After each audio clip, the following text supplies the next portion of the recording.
শাকিল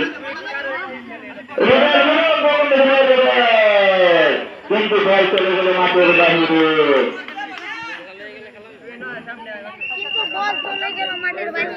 এই মুহূর্তে আমাদের মাঝে একটা অঞ্চল বিরতি ছেলেকে 5 মিনিটের বিরতি, মানে গর্জন না সহজ হয় 5 মিনিট।